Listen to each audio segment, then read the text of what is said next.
Tapi kalau setelah berhubungan intim dengan pasangan, kamu justru ngerasa kayak tadi di awal saya bilang tuh, merasa sedih, galau, atau nyesel. Bisa jadi kamu malah mengalami yang namanya.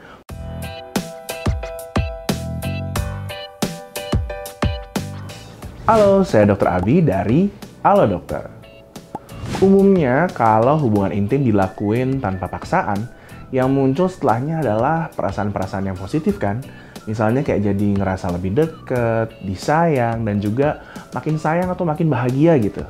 Tapi, gimana nih kalau yang muncul justru perasaan sedih, stres, atau bahkan benci? Penasaran? Untuk tahu penyebab dan cara mengatasinya, tonton video ini sampai selesai ya.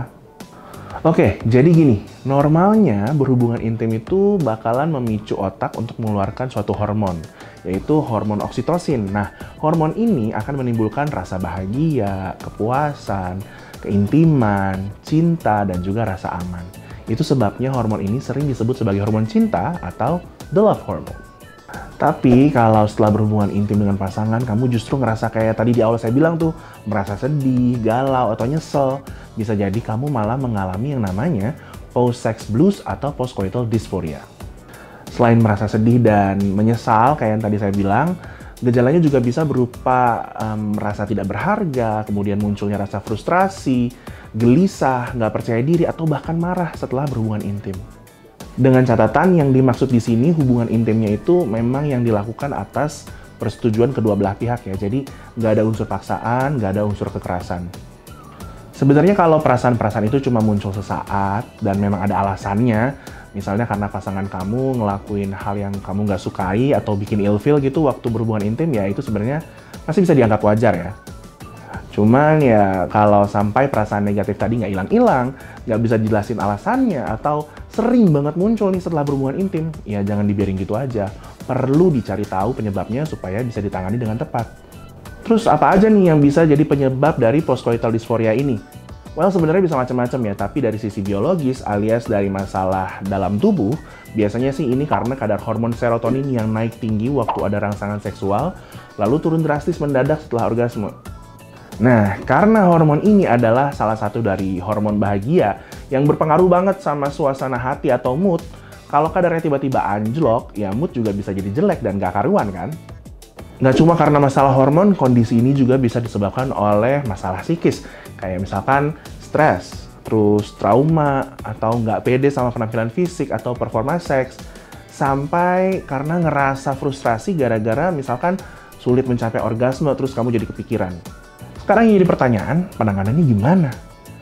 Ya, sebenarnya balik lagi tergantung dari penyebabnya. Kadang-kadang penyebabnya nggak kelihatan jelas dan juga nggak disadarin, sehingga informasinya perlu digali banget dengan bantuan dokter, psikiater, atau psikolog yang memang khusus menangani masalah seperti ini.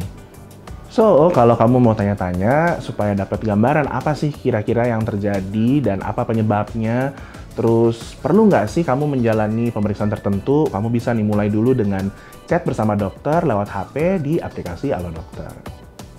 Kamu bisa chat dari manapun, kapanpun, dan pastinya kerahasiaan kamu juga akan terjamin. Kamu juga jadi nggak perlu ngerasa sungkan kan? Terus kalau ternyata dari hasil konsultasi emang dirasa perlu untuk menjalani pemeriksaan hormon atau pemeriksaan psikis lebih lanjut, dokter juga bisa nih ngasih rekomendasi untuk membuat janji konsultasi tatap muka langsung ke dokter di fasilitas kesehatan terdekat di rumah kamu. Nah, itu langsung bisa dilakukan lewat aplikasi yang sama juga, Halo Dokter. So, kalau kamu belum punya aplikasi Halo Dokter di HP kamu, langsung aja download aplikasi ini di Google Play atau App Store untuk mencoba layanan tadi. Oke, sekarang saya bakal jelasin soal penanganannya. Seperti yang tadi dibilang, penanganannya perlu disesuaikan dengan penyebabnya.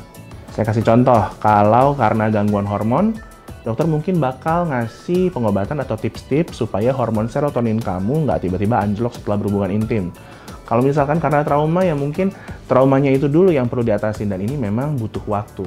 Makanya kalau kamu atau pasangan kamu mengalami kondisi seperti ini, selain konsultasi dengan dokter, untuk cari tahu apa penyebabnya, ada juga beberapa hal yang sebenarnya bisa kalian lakuin sendiri buat ngatasin keluhan yang belum berat. Yaitu, pertama, terima dulu dan akui. Jangan disangkal atau diabaikan. Nggak perlu berpura-pura bahagia setelah berhubungan intim kalau memang kamu nggak merasakan itu. Sikap yang kayak gini malah bisa bikin kamu jadi ngerasa lebih tertekan gitu. Dan efeknya makin gak bagus juga buat kondisi mental kamu sendiri. Yang kedua, jujur. Jadi, coba deh obrolin sama pasangan. Obrolinnya juga dengan cara yang santai, nggak perlu tuding-tudingan atau emosi, dan sama-sama mencoba untuk berpikiran terbuka. Dengan cara ini, diharapkan kamu bisa berdiskusi untuk mencapai solusi bersama pasangan. Atau paling nggak, ya dia jadi paham kan apa yang terjadi, dan ini meminimalkan kesalahpahaman yang menimbulkan masalah lain. Dan siapa tahu mungkin dia malah akan memberikan dukungan dan membantu untuk mencari solusinya bareng-bareng. Yang ketiga, tenangkan diri. Kalau kamu butuh waktu untuk menenangkan diri, misalkan dengan meditasi, ini kan akan sangat membantu gitu loh. Jadi coba sisihkan waktu untuk fokus juga ke diri kamu sendiri. Tapi ya kayak yang saya bilang tadi, obrolin dulu sama pasangan kamu supaya dianya juga nggak salah paham. Yang keempat, cari tahu akar masalahnya. Caranya kamu bisa coba ajukan pertanyaan-pertanyaan ke diri sendiri nih. Misalnya, perasaan negatif apa sih yang paling dominan saya rasain? Terus, ada nggak ya hal dari diri saya sendiri, pasangan saya, atau kondisi hubungan kami yang memicu perasaan itu? Kemudian, ada atau nggak nih perbuatan atau kata-kata dari pasangan saya yang memicu perasaan negatif itu atau bikin saya ilfeel? Terus, waktu perasaan itu muncul, ada nggak pengalaman traumatis yang tiba-tiba saya ingat lagi? Kamu juga bisa menanyakan hal-hal seperti seberapa sering perasaan negatif ini muncul setelah berhubungan intim, dan apakah perasaan ini bisa cepat hilang atau justru sampai berlangsung berhari-hari? Oke, jadi kamu bisa coba dulu untuk menanyakan hal-hal tadi. Kalau memang sudah dapat jawabannya, kamu bisa catat, terus pas saat berkonsultasi dengan tenaga medis profesional, kamu bisa ungkapkan secara langsung. Semoga dari situ bisa didapatkan apa permasalahannya, akar permasalahannya, kemudian apa yang menjadi solusinya, dan bisa kamu terapkan bersama pasangan. Oke, karena kita sudah mau sampai di ujung perbincangan kali ini, jadi sebagai kesimpulannya yang mau saya sampaikan adalah perasaan negatif setelah berhubungan intim memang bisa banget terjadi sesekali dan ini normal kok.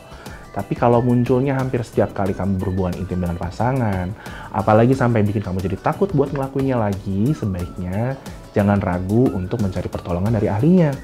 Ingat, nggak perlu takut, apalagi malu. Ini bukan kesalahan dari kamu kok. Dan terjadinya juga kan sebenarnya di luar dari kontrol kamu. So, akan sangat baik kalau kamu dan pasangan kamu juga bisa ikut selama konsultasi dengan dokter atau psikolog. Supaya pasangan kamu juga bisa ngerti nih bahwa bukan karena kamu udah gak cinta lagi. Selain itu, kamu juga jadi bisa merasakan adanya dukungan dari pasangan yang memang kamu butuhkan dalam situasi kayak ini. Oke, itu penjelasan dari saya. Kalau ada saran mengenai topik yang ingin dibahas selanjutnya di YouTube Halo Dokter, langsung aja tuliskan di kolom komentar di bawah. Thank you banget loh buat yang udah dengerin informasinya sampai selesai. Jangan lupa berikan dukungan kamu dengan cara kasih like di video YouTube Halo Dokter. Dan jangan lupa untuk share ke teman-teman yang kamu rasa butuh juga soal informasi ini. Boleh juga nih share ke pasangan kamu, terus subscribe juga. Supaya kamu selalu up to date dengan informasi yang benar tentang kesehatan.